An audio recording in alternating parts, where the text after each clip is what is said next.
Somewhere in the Skies is brought to you by HelloFresh. Delicious, healthy food delivered to your door and made in your kitchen. Next time you're listening to the show while preparing your HelloFresh meal, visit HelloFresh.ca and use the promo code Somewhere50 for 50% off your first box. Courtesy of your friends at the Antica Podcast Network and HelloFresh. Hey guys, Ryan Sprague here. As you all know, the Somewhere in the Skies podcast is always free to consume, but it isn't free to create. That's why I've started the Somewhere in the Skies Patreon campaign. On a monthly basis, you give what you think the show is worth. You'll be helping the show continue, grow, and to be something truly communal. And remember, there are rewards for each level of contribution, and the list is only growing. So please, help Somewhere in the Skies now by becoming a patron. To contribute and to learn more, visit www.patreon.com/somewhereskies. Thank you for your support. And now, on with the show.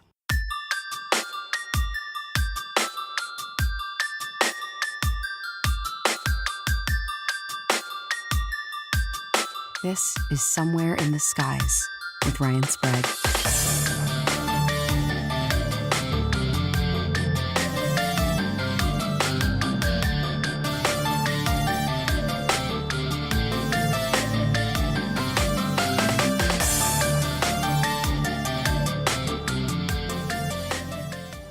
You can deny all the things I've seen, all the things I've discovered, but not for much longer. Because too many others know what's happening out there. And no one, no government agency has jurisdiction over the truth.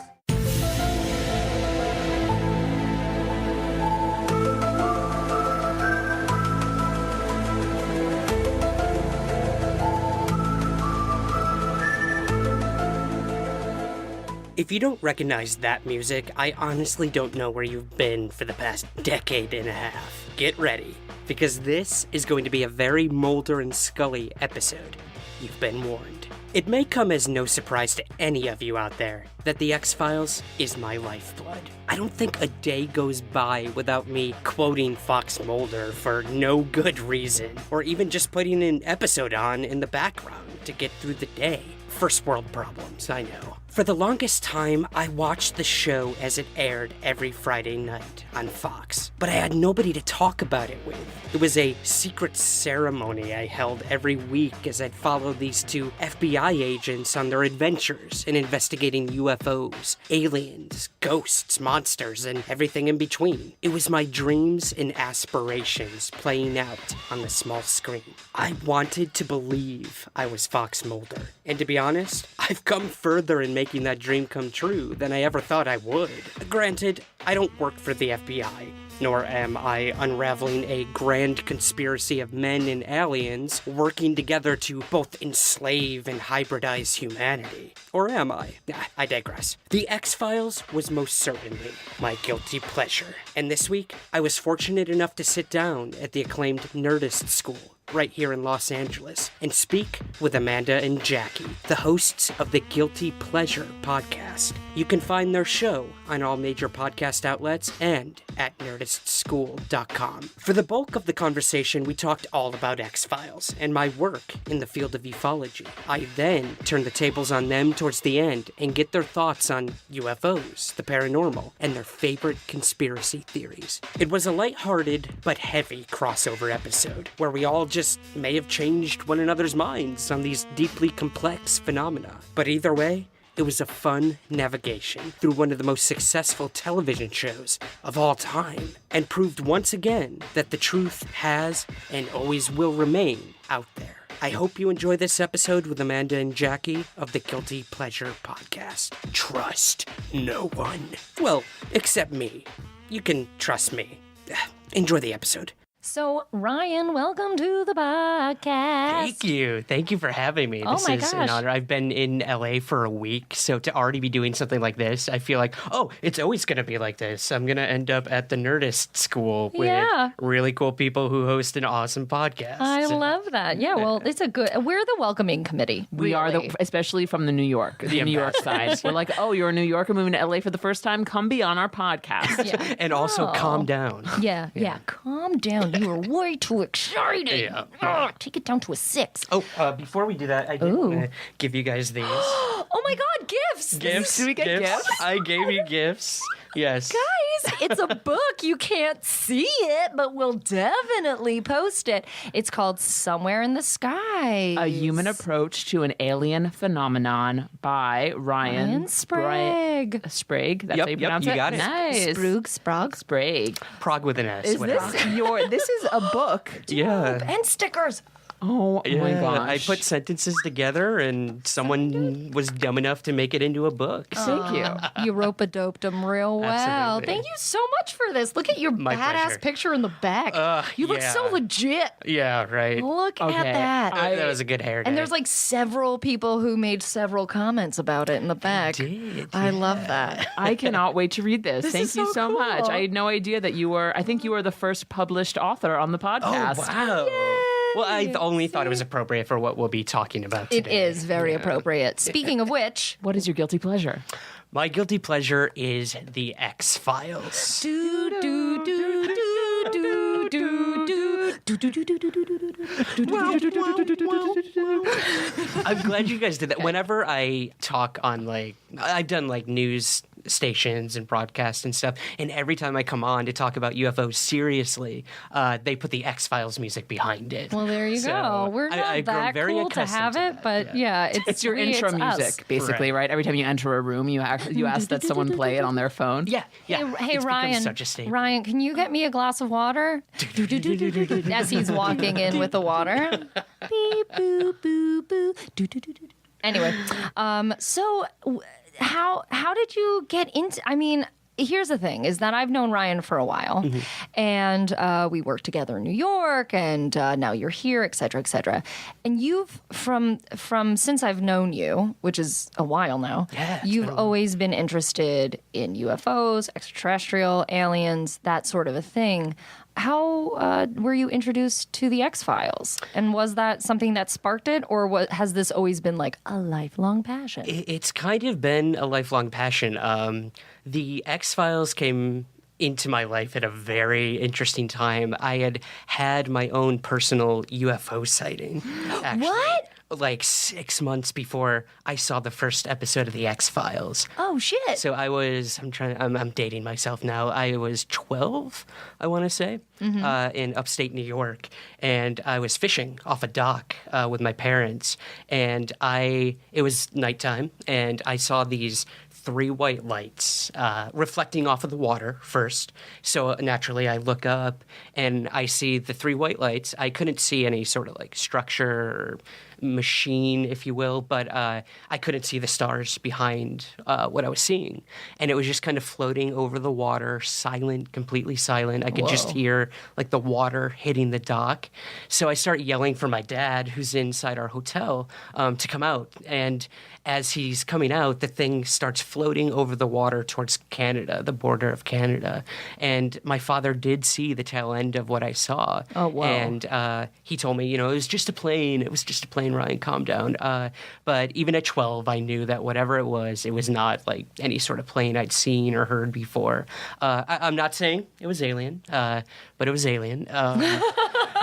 But I saw what I saw. I saw what I saw, yeah. And I was terrified, and that kind of led to obsession. I started taking out book after book in the library about UFOs and Bigfoot, Loch Ness Monster, whatever I could get my hands on. Yeah. And serendipitously, I guess, it was the same year I saw my first episode of The X-Files. Oh, crazy! Yeah, which was, I believe, 1996. The show premiered in 93. Yeah. But the first episode I saw was in 96. Cool. Yeah. Very cool. And what was your? I mean, that's crazy.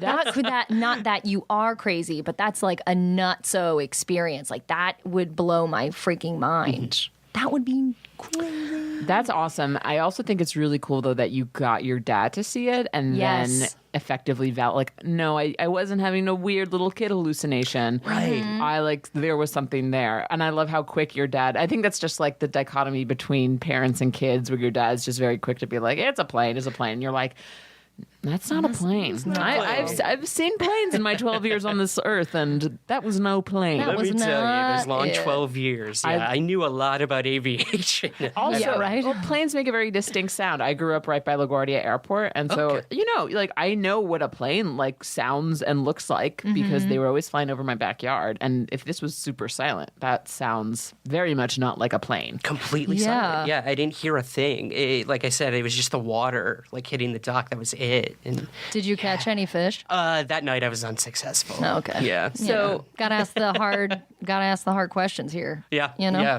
So did you seek out the X-Files, or did you just kind of see it on TV and then you were like, oh, okay, this is up my alley? Yeah, so it's kind of a depressing story. Tell it. Yeah, Great. how I first saw the X-Files. This was an episode called Quagmire. I don't know if you guys know that one or have seen it, but it was about like a Loch Ness monster creature, a sea monster that they were investigating. And so I was 12. Roller skating was a big thing back then. We would go every Friday to the skating place in Syracuse, New York, and all the cool kids were all there. the cool kids, yeah. You know? So my parents went out for the night, and my friends' parents were going to come pick me up. You know, there's a group of like 5 of us that would go every week. They forgot me. No. Either they forgot me or they straight up just didn't want me to go. You were Kevin McAllister. Yeah, so I'm home alone, thank you. And my friends never showed up to get me. And I was just like, what am I going to do now? Baby Ryan. Oh, So I turned the TV on, and, you know, it was 8 o'clock on a Friday night, Fox, and this show came on that I'd never heard of. And that opening, you know, credit sequence. Yes. And the UFO. The UFO, that weird face. That weird face. That creepy face. I'm not a fan of that Not a fan face. of that? I saw that face and I was like, no. Yeah, Yep. yeah. In the So opening. when I saw the UFO, that's when I kind of was like, oh, this is, I gotta watch this. Yeah. And it's pretty scary. It's been hiding at the bottom of a lake for centuries. Friday, Close the lake! Close it down! it's coming to the surface. That was him, Scully. It's definitely not safe to go back in the water. It looks like it's coming straight at us. A brand new X-Files, Friday at 9, 8 Central. I mean, it was about a sea monster, but this thing was like pulling people under the water and beheading people, and it was gross. Yeah. It was unlike anything I'd seen on TV before. And you were hooked. I was hooked. I was hooked after that. How did you see the other episode, like the previous episodes? Were they in syndication yet, or Not at that point. Not at this point. I was watching week to week, just like wow. everyone else. This is obviously before like All of the things, syndication yeah. and streaming and all that. So I was kind of living it as it was happening at that point. Yeah, And you were just following it. I was following it, and when I saw that there was not only these monster of the week sort Mm-hmm. of things where they go out and investigate a ghost or a monster, there was this overarching story, this mythology of this huge grand alien conspiracy. So for people, my mother, who've never seen this show, Yeah. how would you describe the X-Files? Yeah, we should probably give a Cliff Notes version. So the X-Files is 2 FBI agents, one a firm believer in the paranormal, the unexplained, UFOs, and one a super skeptic. So we have Dana Scully, who is hired to debunk these cases known as the X-Files. Agent Mulder. I'm Dana Scully. I've been assigned to work with you. Oh, isn't it nice to be suddenly so highly regarded? So who did you take off to get stuck with this detail, Scully? Actually, I'm looking forward to working with you. I've heard a lot about you. Oh, really? I was under the impression that you were sent to spy on me. Cases that the FBI either have never solved or it's just a little too fringe for them. They give them to Agent Fox Mulder, who used to be a profiler for the FBI. He was known for arresting one of the most famous serial killers at the time. But as time went on, he got into all this UFO stuff. We find out that as a child, his sister was supposedly abducted by aliens. It sent him on this lifelong course to not only find his sister, but find out the truth about aliens. So again, Scully is brought in to debunk all of these cases, give a scientific answer for them, and Mulder is there to say, it's aliens, it's this, it's that. So you have a really interesting dichotomy between these two main characters. And every week they would investigate a new X-file. And they investigate it for 10 seasons now. Wow. Yeah. I never watched the show before knowing that we were going to be doing this podcast. And I saw my first episode yesterday. I saw the pilot, the second episode, and then I just watched this morning another episode that you sent me.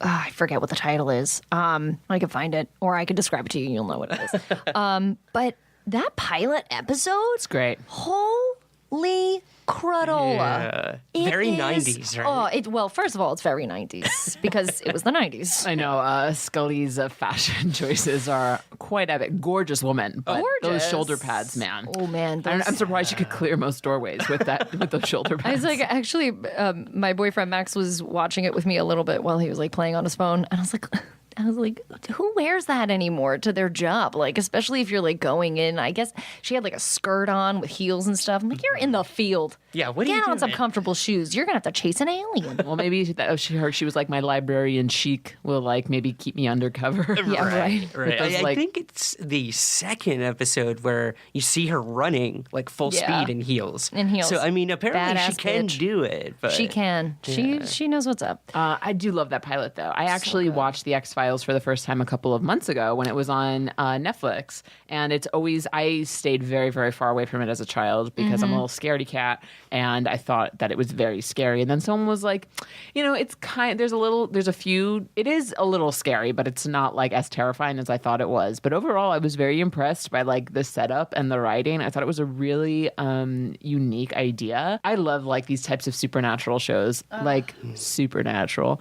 And I just really enjoy like discovering that mythology and playing with it in a very like real kind of modern way. And I also like how a lot of the episodes, they never really find out what happens.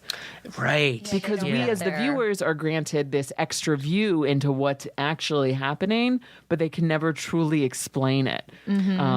That's a good point. It reminds me a lot of like Doogie Howser in the sense that every episode of Doogie Howser would start with him writing in his diary on his like old 8-bit computer or whatever. And for this one, you would have Scully or Mulder introduce the case, and then by the end, like give sort of their debriefing of what it was. And you're right, they always remained unexplained. It was very rare that they ever solved a case through science or through pseudoscience or even through metaphysics or the mystical, what have you. It remained elusive throughout the whole series, and I think that's kind of what kept it going. You can, I guess, as like writing a show from that standpoint, you can't really put a pin in it every episode because then that takes away from searching and trying to find out the truth once you kind of solidify something. Does that make sense? Like if it doesn't stay mystical and it doesn't stay elusive, then I feel like it's harder to keep that going. Yeah. Keep each episode being like, what's going to happen next? Are they going to find out? Right. What are they going to find? Watching the pilot episode, I was like, aliens are real, and Scully, get on it. Like, what the fuck? And then the next episode, she's like, I still don't believe on it. I'm like, what the fuck? You just saw like all that crazy shit just happen. Like, Yes. do it. And then I watched the other one, which is season 4 or 3, and it's like you said it was like a sillier one. Yeah. Where the government is abducting people. Yes, that one. yeah. And I was like, you still don't believe we're in like season 4? I think actually, like, kind of going back to Scully, I think that's such an interesting like character trait she has because I think it really reflects on humanity as a whole. Because as humans, we so often put ourselves in denial, not necessarily about the supernatural, but about things that we see with our own freaking eyes because they mess with our worldview or they mess with what we want to be true. So even though you see it with your plain eye, like with your eyes, like it actually happened, you're like, no, It could have been this. It could have been that. Like she tries to explain it, and sometimes she's just like, I can't explain it, but it's not that. Yes. But it's like but Mulder's making the most sense. Because I don't want to believe it. Is that why you came down here, to prove that it wasn't true? No, I came down here because you asked me to. Why can't you be honest with me? What do you want me to say? That you're right? That I believe it even if I don't? I mean, is that what you want? Is that what you think I want to hear? No. You can believe what you want to believe, Scully. But you can't hide the truth from me, because if you do, then you're working against me and yourself. It's interesting. In the beginning, when the show first started, it was so in your face that Mulder would experience these things. He would see the UFO. He would see a group of aliens in some abandoned warehouse. And Scully would always come in at the last second when it disappears. Yeah. Now, that got a little ridiculous as the series went on. It was like, come on, seriously? She can't fall every time, and then every like time. he sees it and she doesn't. Yeah. But as the show goes on, they gave Scully more agency. They give this character more to work with in And terms New of Balance sneakers so she wouldn't Yes. so she wouldn't trip and Get her fall. out of those heels. Come on. Podcast is sponsored by Yeah. New Balance. 90s was not the best time for feminism, I would say, in terms of that. So constantly making her the character to have to rescue. Or it was clear that not only the writers, but Gillian Anderson was like, no, this isn't what I signed up for. Like, you wanted a strong female character. Let's do that. Let's make her complex, complicated. So it's pretty interesting. I don't know if you guys know what happened during it was either the first season or the second season. Gillian Anderson got pregnant, and this put like a huge roadblock in the show. They weren't sure what to do. She's like, well, I'm gonna have to leave for like to have the baby, to all of this. And they're like, oh, the show just became huge. The first season was one of their biggest successes of all time. And they're like, oh my God, what are we gonna do? And that completely changed the entire course of the show for the next 10 seasons. Oh, really? Yeah, they worked it into the script, and in the second season, they had her get abducted by aliens. Oh shit. Really? Yeah. And that's why she's pregnant? Is she pregnant with an alien baby? There's something else I need to tell you.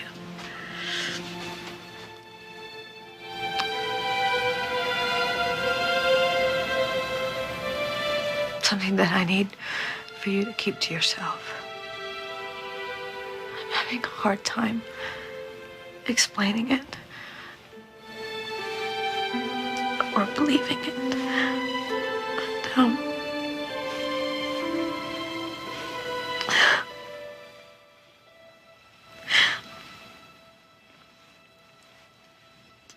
I'm pregnant.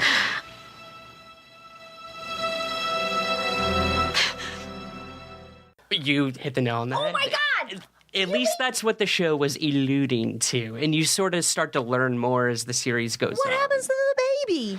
I don't You want to can spoil it. You can Spoiler spoil alert? it? You can spoil a spoiler alert. Okay, Yeah. okay. So many seasons later, she ends up, I mean, not many seasons, she has the baby on the series, and it turns out to be some sort of alien-human hybrid with I these hate that. I hate superpowers that can move things with its mind, this, that. It got a little crazy as the series goes on. They kept the kid there? Was she like, I guess this is my kid now? No, she ends up giving it up for adoption. And did she tell them, like, in the paperwork, being like, it's an alien baby? Father, alien. Can you imagine how that would go over at the adoption agency? Yeah, somebody would be also, into it. your baby has alien DNA, Yeah. so you're going to have to work that into Did the its baby diet. look like a human and it just like had these supernatural powers? Yeah. Gotcha. Yeah, it was totally human. Nothing really stood out about it, yeah. So she gets abducted. Yep. She comes back, after a couple episodes, and she's pregnant. Was she like 3 months pregnant, 6 months pregnant? Is she showing? So in the television show, She's showing. yeah, Jackie has her hand to the side. Right in the like, rib. Like in her rib cage, like that's where the baby is. Yeah, that's Is right. Your baby she- grows in your ribs, Yeah. right? that's where alien babies grow. Yeah, That's from it's in what the I've Bible, been whatever. told, yeah. She had a hunchback. It's like, I think I'm pregnant. Yeah, she's got like this lump. They open it up. It's an alien baby. It's an alien. That's how they do it up there. Yeah. What do you do for alien baby shower? Is all the decoration green, glow in the dark? It's green. It's green. It's all like day glow with black lights. It's like a Spencer's Gifts. That's what Spencer's it is. gift themed baby shower. You couldn't have brought a better describer in. Yeah, Spencer's Gifts. It's Spencer's Gifts, like in the back where the posters are. Yep. And the the lava neon lamps. mushroom And the lava lamps. posters. The mushroom posters, the lava lamps, and There's the like neon signs. There's definitely like a stairway to heaven. You Yeah. know what I mean? I don't know why. It just, goes with the theme, you guys. But I'm trying to remember how they sort of worked it in. I How'd know they get rid of the kid? it was one of those like almost Virgin Mary things where she gets abducted and comes back pregnant. So then you've got more time to work with. Oh my God, what happened? How did I get pregnant? I haven't been with anyone. I'm too busy at work investigating ghosts and UFOs. and having steamy sexual tension with my co-agent. So we'll definitely get into steamy. that. I want to Yeah. because I was like from the beginning. Yeah. I was like, You were a shipper? yes. I was definitely a shipper on that. Yeah, Like, yeah. get on it. Mulder, you know that proper surveillance requires 2 pairs of agents, one pair relieving the other after 12 hours. Article 30, paragraph 8.7. This isn't about doing it by the book. This is about you not having slept for 3 days. Mulder, you're going to get sloppy and you're going to get hurt. It's inevitable at this point. A request for other agents to stake out tombs would be denied. To them, we have no grounds. Well, then I'll stay here. You go home. Fox. And I even made my parents call me Mulder. So, Mulder. Mulder, I wouldn't put myself on the line for anybody but you. If there's an iced tea in that bag, it could be love. Must be fate, Mulder. Root beer. Well, that brings up a good point, too. Now, this was also the time where message boards were big when this show came out. Oh, God. So you had people saying week to week about the X-Files, like, when are they going to get together? Or you should talk about this, or you should talk about that. And the writers have come forward and admitted that episodes were created directly from people on the message boards, giving them, ideas of what to write about or what they would like, what they didn't like about the show. And it was one of the first times in, I believe, television history where like the internet and message boards, where the fans were truly a part of the show, which was really cool. Yeah. Yeah. And that's like a common thing now where people be like, bring this show back. We love it. Yeah. People are like, all right. I think actually we'll just like sidebar and then we'll go right back into the X-Files. But my theory about the Game of Thrones ending that just took place is that it was completely like just fan driven. Like it was all things that fans wanted to see. But Yeah. which I don't know was kind of like on Game of Thrones like. But anyway, I digress. A show I've never seen, I've never seen it either. If you watch it, I recommend you watch it. I tried to watch it a couple years ago, and then I failed. And then I tried again with subtitles, and then I was in. Oh, you know what? I do subtitles for a lot of things. Because they all freaking mumble, and they're British accents, and they all got weird-ass names, and there's like a cast of 50 people. And so it actually really helps because I'm be like, this guy has like 8 names, but you're calling him by this name and he's not on screen. It's really hard to like kind of follow those plot points. Right. That's my recommendation for the show. That being said, I'm going to go start it right after this. that being said, it's like what 70 hours of television you have to dedicate your life to. So like, I can do it. I believe in myself. take a moment. I can do like, I was thinking about it because it is a show that I am interested in watching, and it does seem like it would be right up my alley. I love all that kind of stuff. And I was like, you know what? An hour a day, That's when all you you get need. home. And then you'll be caught up for next summer, and then you can get wrapped up in all the nonsense. with really us. get into the whole rigmarole of the whole thing. Absolutely. Yeah. But back to sexual tension, you guys. Do they? Don't they? Do they or don't they? So this is something that was throughout the entire show where you always thought they were going to, and it's tough. It's tough because they form such a strong bond throughout the series, having experienced like the most weird, crazy. Can I swear on your? Yeah, of course. All the please. time. Craziest shit you can possibly think of, life-altering things together. I can't imagine like a relationship becoming stronger after having experienced things like that. So I think a lot of people hoped it wouldn't happen, but then again, you have certain episodes of the show where you see how lonely each character is in their personal lives, outside of the office, outside of what they do, and you're like, oh, just get it together. Why did they assign me to you in the first place, Mulder? To debunk your work, to rein you in, to shut you down. But you saved me. As difficult and as frustrating as it's been sometimes, your goddamn strict rationalism and science have saved me 1,000 times over. You kept me honest. You made me a whole person. I owe you everything. Scully, and you owe me nothing.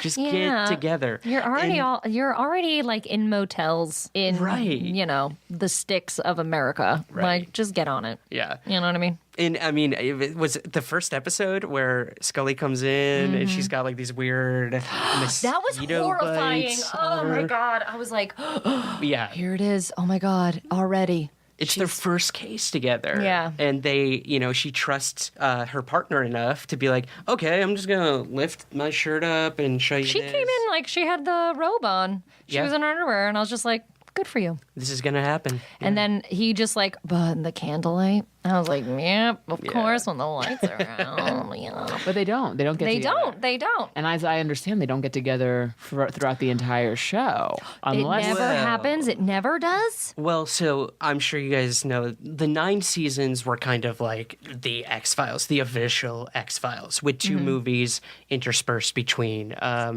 And we got a season 10 last year, a mini-series. We're getting a full season 11. Now, in the last season of the show, they do get together. They finally gave the shippers what they wanted. Yeah. And then you come to find out that the baby is actually...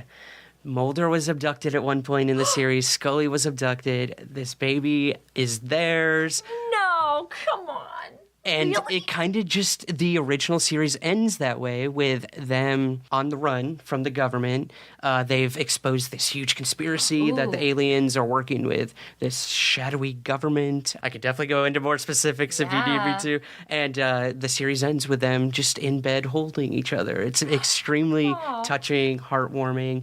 And then when this season 10 came back last year, a lot of years have passed. Everything's changed. And we see that their relationship couldn't stand the test of time, and they're separated at this point. So now we're back to square one, where hopefully they'll reconnect, come back together. And it feels Mulder had to go to therapy for sex addiction. He did. Didn't realize. No, there's a fun fact about Mulder too. He is. You mean David Duchovny or Mulder? Mulder, which they're strikingly similar, but Mulder is actually a porn addict in the X-Files. No. Yeah, and you get glimpses of this throughout the series. He has like prostitutes leaving messages on his answering machine. Yep, 90s. And, so 90s. Or he has, a bill comes in the mail and it's all, sex lines or something. Yeah. Which is maybe he was just maybe David Duchovny. This is my theory from hearing those 4 sentences you just said. Research, doing method acting. It has to meet up with, some phone sex line stuff, as well as like watch a ton of porn, and then it's a spirally, it's a downward spiral from there. I feel like every actor or writer has used that excuse far too much. Totally. Yeah. So let's talk a little bit about how your love of the X-Files affected your life. Yeah. So like, did you share this like of the show with your friends, or did it kind of like separate you from them? Like, how did it kind of come through in your day-to-day life? I mean, you wrote a book about aliens. Yeah. So I'm very fascinated to see. You dedicated your life to UFOs and extraterrestrial. I think I'm like, people like me are kind of the closest it comes to an actual like ufologist, they sort of call it, which is an interesting term. But between the show and my personal interest in UFOs and aliens,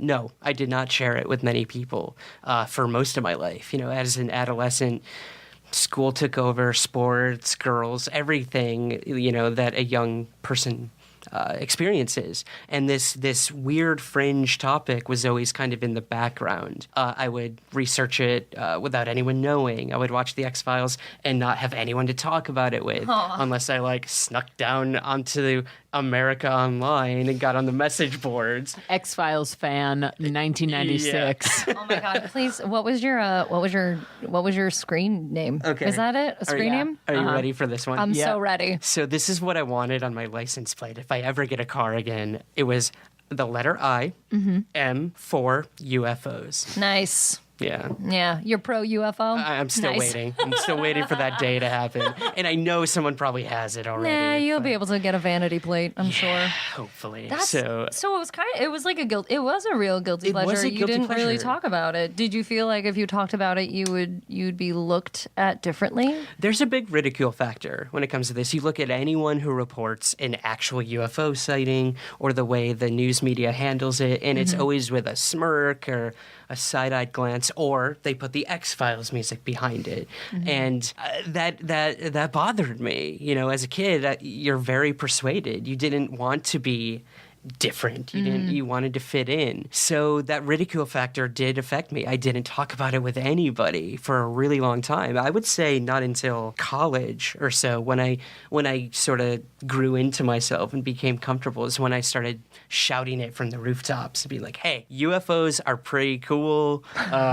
They're super awesome, and everyone should look into it. And that's when I really got heavily into it. I started seeking people out and interviewing them about having seen a UFO or claimed to have been abducted by aliens, or even seen a ghost, like going into the more paranormal and supernatural realm. And that really sparked my interest in furthering that. I started writing essays about it or submitting to these alternative magazines and writing about it. And it kind of snowballed from there. And then that's kind of the culmination of the book. It's hundreds of people who I've interviewed about having seen UFOs or claimed alien abduction. And I mean, these are everyday people. Yeah. They're teachers, they're doctors, they're law enforcement. So these aren't like crazy backwoods people who were drunk, seeing a light in the sky and saying it was an alien. These people experienced something they couldn't explain. It was unidentified, and it changed their lives. And that's kind of what I wanted to encapsulate, is how something like this can affect your life and change your life and make your entire outlook on reality or what you thought the world was, how it can make it change. Yeah. What's one of the most fascinating or eerie, like what was the big, like out of all the interviews you've had, or if it's one of your own personal experience, what story like really resonates you when you, and like kind of revisits your mind often? Yeah, so there's one story in the book where it's between a mother and her two daughters. This is in Michigan, and they lived near Lake Michigan, and they had a sighting of like a triangular UFO over their home. And what really caught my attention is when I interviewed each of the women individually, because I always want to get like a personal story and see how they correlate. It was fascinating because each of them described what they saw completely differently, like how it physiologically affected them or psychologically affected them, which I thought was really cool. So the mother, she saw the triangle and she said that she felt euphoric when she saw it. Like it was super calm and peaceful and completely silent. And then I talked to her daughter and she said, no, I felt like threatened. I felt like we were about to get invaded by something, and it was unbearably loud. So it was really interesting to me that these people were looking at the same thing but having completely different experiences. So that one really stuck with me, and I've come across that a lot with individuals who've claimed to have seen these things. So so people are there other instances where people were telling you of the same instance but experiencing it completely different? Yes. And do you feel like that discredits it, or is it just like that is an element of coming in close contact with one of these things? I think it is. I think, like the subtitle of the book says, it's a very human experience, and memory is faulty. We all experience things completely different, and I think it has something to do with that. Whatever these people are seeing, I'm not saying it's aliens from another planet. It's literally something unconventional and that they can't explain in that moment, that it affects each of them differently. I don't think it discredits them. Having interviewed hundreds and hundreds of people, I can tell you some people are just batshit crazy. Yeah. Some people are delusional, and some people make it up. They just make it up. They think it's going to give them notoriety or something. But then there are those cases, which I firmly believe in the book, are those people who genuinely saw something and experienced it, and it changed their lives. So What are some ways that you can kind of like differentiate between those types of people, like the ones that are delusional or just making stuff up versus people that have a very genuine response to your questions?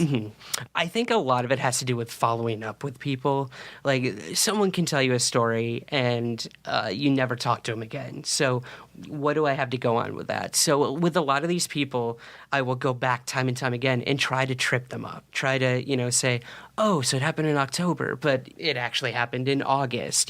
Just not trying to deceive them, but just trying to see how accurate it is, how honest they can actually be with me. I mean, I'm no lie detector by any means. I don't have any credentials to say, like, this is what it was. They're telling the truth. I go on gut instinct, I think, with a lot of these people. And I remember talking to one woman who claimed to have been abducted by aliens, and I met with her in a diner with her husband, and she was so scared to like come forward and tell me this story, and she was like gripping her husband's hand so tight and like shaking and crying, and he's just like supporting her and saying like, you can do it, and I'm like, whoa. Yeah. Like, not only does she believe this happened to her, he believes her and supports her in it. So right there, no matter what happened to her, it could have been anything. These people firmly believe that these things have happened to them, and I'm not going to take that away from them. I'm going to take their story, I'm going to get it out there and let the public decide, I guess. You're like a hybrid of Mulder and Scully. Yeah. I feel like. Yeah, a Mully or a Mully. A scolder. You're definitely a scolder. Yeah. You're definitely a scolder. Because I think you're coming at it from a very, I don't want to say like reasonable place, but like you're coming from like a very honest place, and you've had your experience, and I think that opens your eyes to what other people may have experienced, and really being empathetic towards these people. I think so. I think, and but also being like reasonable about it. Yeah. You know what I mean? Like, you're really taking it at like, this is the story, these are the facts.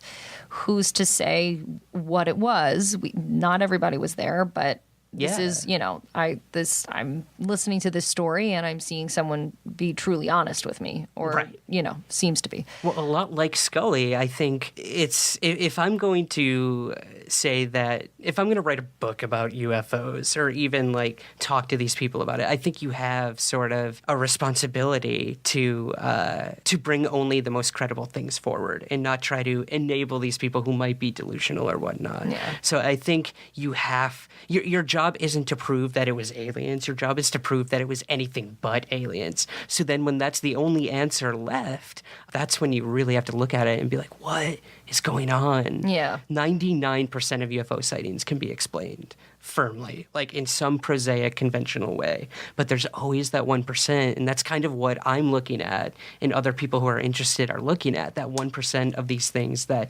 just cannot be explained and continue to perpetuate and happen. So, yeah. That's freaking wild. That's wild.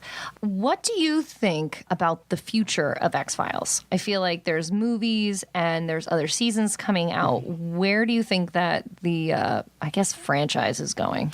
Yeah, so it's interesting. Between the end of season 9, which we believed was going to be the end of the X-Files, it was a completely different America, a different world that we were living in. What year was it? It was 2002, I believe. Yes, Right? very different. Yeah. So, Yep. yeah. 2000, it's different from 2016. Exactly. And within that series, those 9 seasons, it was this whole grand conspiracy of aliens that they were working with this shadow government, like I said, to like they were going to come invade Earth no matter what. There was no question. Like, look, we're vastly more intelligent than you. We're going to come here, deplete your resources, do what we're going to do. We will save some of you, and that's this like shadow government. So then this is like the conspiracy that Mulder's trying to unravel throughout the series. But I've learned to pretend over the past 9 years. To pretend that my victories mattered, only to realize that no one was keeping score. To realize that liars do not fear the truth if there are enough liars. That the devil is just one man with a plan, but evil. True evil is a collaboration of men, which is what we have here today. If I am a guilty man, my crime is in daring to believe that the truth will out and that no one lie can live forever. I believe it still. Much as you try to bury it, the truth is out there. Greater than your lies, the truth wants to be known. You will know it. It'll come to you, as it's come to me, faster than the speed of light. You may believe yourselves rid of your headache now. And maybe you are. But you've only done it by cutting off your own heads. That ended, and it didn't happen. The show ended, and this invasion didn't occur. So then the show comes back almost a decade later. And like we said, it's a completely different world now. So they had to kind of explain that when they brought the show back. Like, what is the world we live in now? So what they went with is a conspiracy of men, that aliens were never actually a part of this. This was all what they call like a false flag operation, where we create a fake enemy to then do what we want with our military, with our government, to get what they want, to make sure that the people highest up are benefiting from it. And we'll create an enemy, whether it's a rival country or a faction of America that people don't agree with. Some sort of enemy to make it be like, look, this is what we're going to put our money into now to fight this. So in the new series, it's now a conspiracy of men. Now this whole thing, Mulder is trying to unravel the government that's created this fake alien thing. So they're just history. so there's no aliens in this now? Like wait. Apparently. What? But then there is, but there isn't. See, the show Louise, you the show guys. is never clear. God damn it! Just leave it where it was. Just leave it. I like the idea that there's aliens. I know, it was so simple. I like the idea too. Don't make it. It was so simple. That's a bummer. I'm sorry. Like, I just hate it when people when they drudge up stuff. I mean, I know people were excited for the X-Files, and I'm sure you as a diehard fan were very excited for it. But are you kind of disappointed by that? Just what? It almost negates all 9 seasons. Oh my God. Yeah, it was a huge slap in the face to people who followed the show for so long. Yeah. Now, in terms of where it's heading now, you do have to wonder if they're still going to stick with that. Was this just, Mulder's believed for so long but never gotten that truth that was out there? He never got it. So, is he just giving up at this point and saying, oh, whatever, it's just humans, fine. Maybe we'll see a resurgence in that maybe it was aliens and he's going to start to believe again. Who knows? Who knows where the show is going? Jeez, Louise, that's a bummer. It's a real bummer. Because now I would just go back to the pilot and all those teenage kids getting abducted. Yeah. And then you're like, no, it's just the government. Just the government. Womp womp. Sorry that you all died. Yeah. So That's then crazy. so then going back to Scully's incredibly weird impregnation story. Yeah, how is it part alien? So then we're supposed to believe that the government abducted Mulder and then abducted Scully and then put their stuff together, put it back in Scully, and so weird. And mix it with aliens. Why is my biggest question. Yeah, why would that even happen? Also, question about the baby. Mm-hmm. Is the baby... So, how did the alien DNA get into the baby if it's his baby and her baby? Why is it not just a normal baby? A lot of people who've claimed actual alien abductions have claimed that when they were taken aboard these craft, that the women, they were experimented on and they had eggs taken from them. Men have said that they've had semen extracted from them, and that it was used for this hybridization between humans and aliens. So... in the show, that's kind of what they're going for. Gotcha. That All right. they were both abducted. This baby was made between Mulder, Scully, and some alien DNA as well. And now you've got this superhuman hybridization happening on the planet without anyone knowing. So they're while they're coming to invade the planet, they're also creating this hybrid alien and human to now take over the planet. Really? That's kind of what I went with. Yeah. It's a little out there, but the show's done much crazier things. Yeah, throughout for its- sure. I just feel like I'm picturing an alien at a computer on a message board being like, what if we did this, you guys? Let's ship them together. If they're not going to do it on their own, let's make it happen. Let's do it for Enter. And they were like, let's abduct them. I'm really fascinated by the abduction stories because I feel that's interesting. So people who have claimed that they've been abducted and you've spoken to them, they say that they were present for and like aware during this experimentation. When they're returned, is it like no time has passed? Like what are... They lose the time. Yeah. Yeah, that's a big aspect of it. It's missing time, which has been written about a lot. Even people who just see UFOs claim to have had missing time, where they just maybe 10, 20, an hour has just passed and they don't know where it went. They saw it and then they get home and they're like, what? Wait, there's no way that could have happened. Now, in terms of abductions, there was a case in the 70s where a guy was abducted in front of 6 other witnesses. They saw this happen. They saw a craft come down, shoot a beam at this dude. He gets he's on the ground. They think he's dead. They bolt, and he's missing.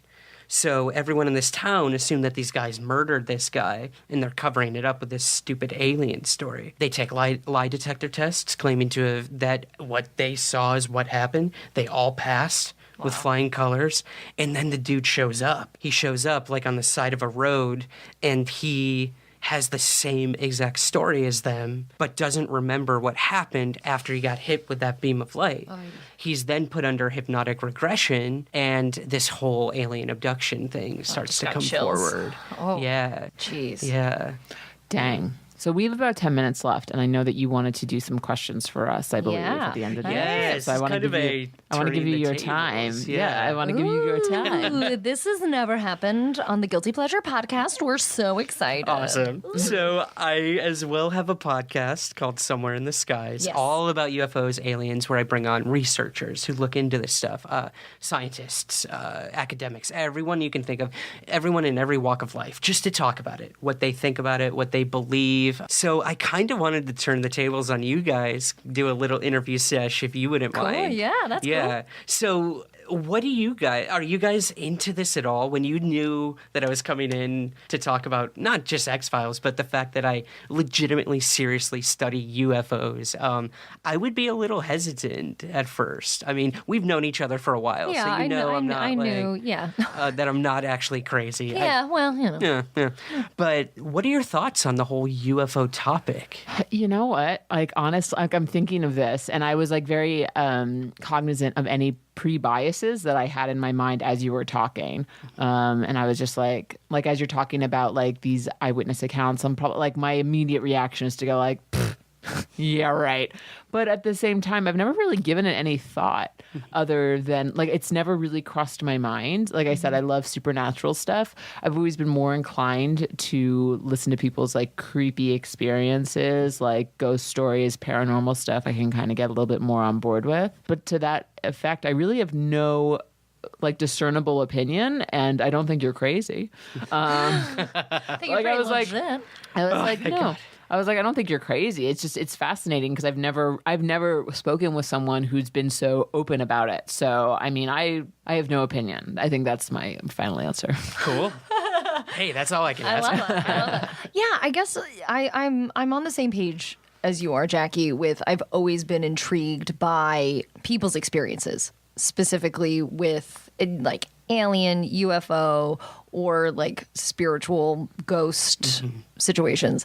And I think I think the way that you talk about it is like a really healthy way of talking about it. Like just looking at like the facts that you're given, and I don't want to say healthy. I don't know how to like not sound like a dick right now, but like I trust your opinion and I trust you as a human. So I think that I mean it just makes sense. Like the universe is so big. It's just so big. Yeah. Like I don't think there's not people out there. Yeah. If they're people or if they're not, if it's like, critters in ice or like whatever, I definitely think that there's other life outside of this this universe. Of course, Mathematically, I mean, like it's impossible Carl for Sagan. not to. Like, let's just, you know what I mean? But and also there's a part of me who's like, yeah.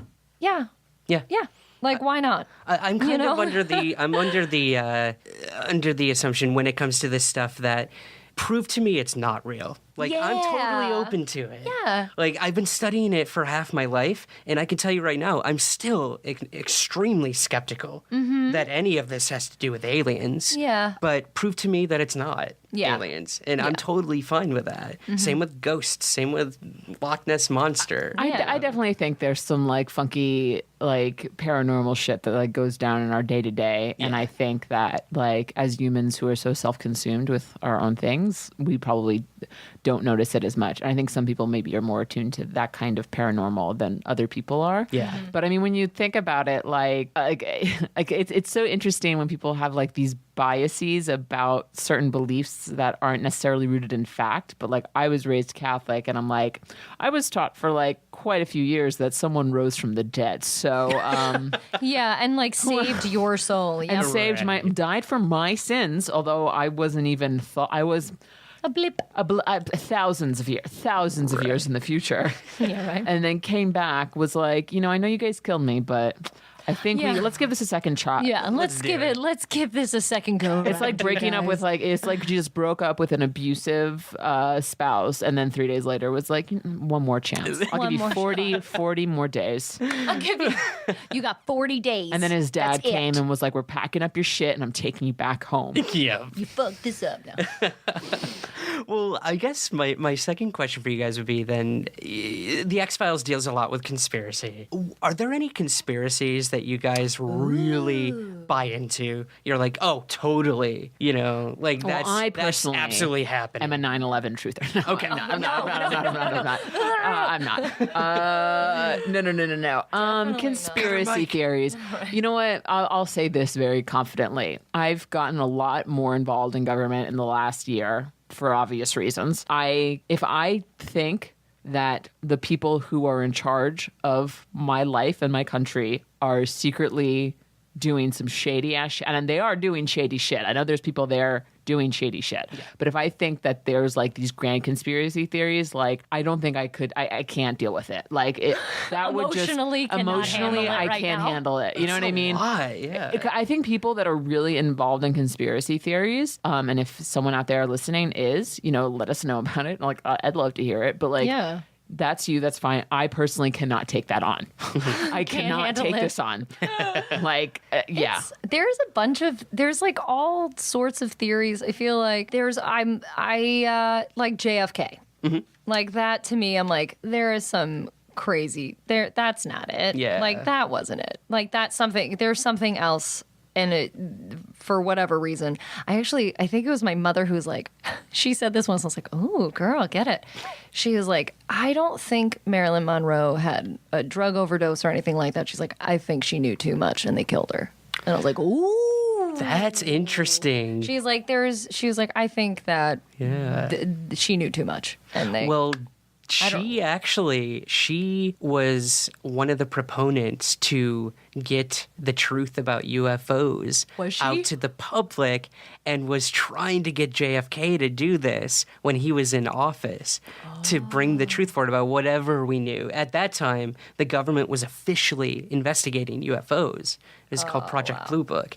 And then when it came forward that she was going to, do this. Use her platform to like bring forth UFO disclosure. Yeah. She died. She died before JFK, right? Yes. Oh gosh, American history is not my thing. I don't know. Yeah. Maybe. Yeah. Maybe not. That's just what my mom said once, and I was. Or she's still alive. Or she's still alive, just like Elvis. With Tupac and Elvis, And Walt Disney's frozen somewhere. Yeah. Yeah, for sure. Yeah. But I think other conspiracy theories, I don't really follow it. Yeah. You know what I mean? Well, it's a slippery slope, like you said. Like, it's a lot to take on. It can run your life and make you miserable. Like, you wouldn't trust anyone at that point. Yeah, I would get too too paranoid. Yeah. I do have faith in my government that at the core, they want the best for the public, but they will do some stuff to make sure, again, that the status quo remains status quo, that the people making the money are making the money, and that things continue to go in to their benefit. Exactly. So, like, I could never, if someone was trying to argue with me that, like, vaccines were caused by the government to cause, like, I'm like, no. Like, I can't, like, no. I cannot even with that. I can't even with that. I can't even with that. Like, I can't. But yeah, it's crazy. Like, there's only, as a person, like, you can really truly only control like how you react to things, and you can only really construct your own life.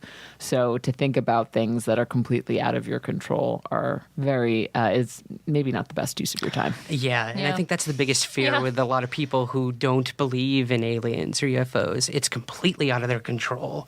It also discredits so many things that you've come to find comfort in, like religion or us being by ourselves, and also like all of a sudden we're not the smartest. Yeah. And we're not the top of the food chain anymore. Everything would change if we were told there is an alien presence coming to our planet or has been here. Yeah. Then the government's been lying to us for 50, 60 years. Yeah. Then what do? You know, like you said, religion would change. The economy would change. The military would change. Everything would be impacted by, I think, this big, profound question that so many people are interested in but are too afraid to ask. Yeah. So I'm going to keep asking and keep getting scared shitless when I come closer to an answer, I think. Yeah. So, yeah. That's thank you. Thank you. That was great. I really enjoyed this chat. Do you have any other questions, or no? Is that it? So you have a podcast called Somewhere in the Skies. You also have a book that now Amanda and I are the proud owners of. Hooray! Is there anything else that you want to plug? No, that's it. The podcast is every week. You can find it at somewhereintheskies.com. It's like you guys on all major podcast outlets. And yeah, all my work can be found there, somewhereintheskies.com. Nice. Thank you so much, Ryan. Thank you. Thanks for having me. This was a got blast. it. Yeah. We had a blast. Creepy face. Creepy wavy babe.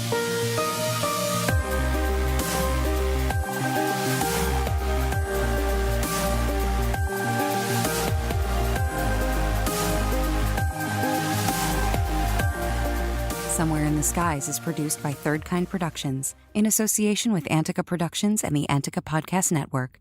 To learn more, visit anticaproductions.com. Have you ever rewatched a movie from the past? Did it hold up, or did you regret it immediately? No need to rewatch The Mask or Look Who's Talking alone. We're the Rewatchability Podcast, and each week we jump back in time to revisit movies and TV shows to see if they stand the test of time. We'll laugh, we'll cry, we'll discuss a surprising amount of racism and misogyny in our favorite movies. From Twin Peaks to Forrest Gump to The Jungle Book, we watch movies and TV from any genre and any decade. You can subscribe and listen to our podcast on iTunes, rewatchability.com, or your local podcast network. You can also follow us on social media @Rewatchability. Join us. We can't do this alone.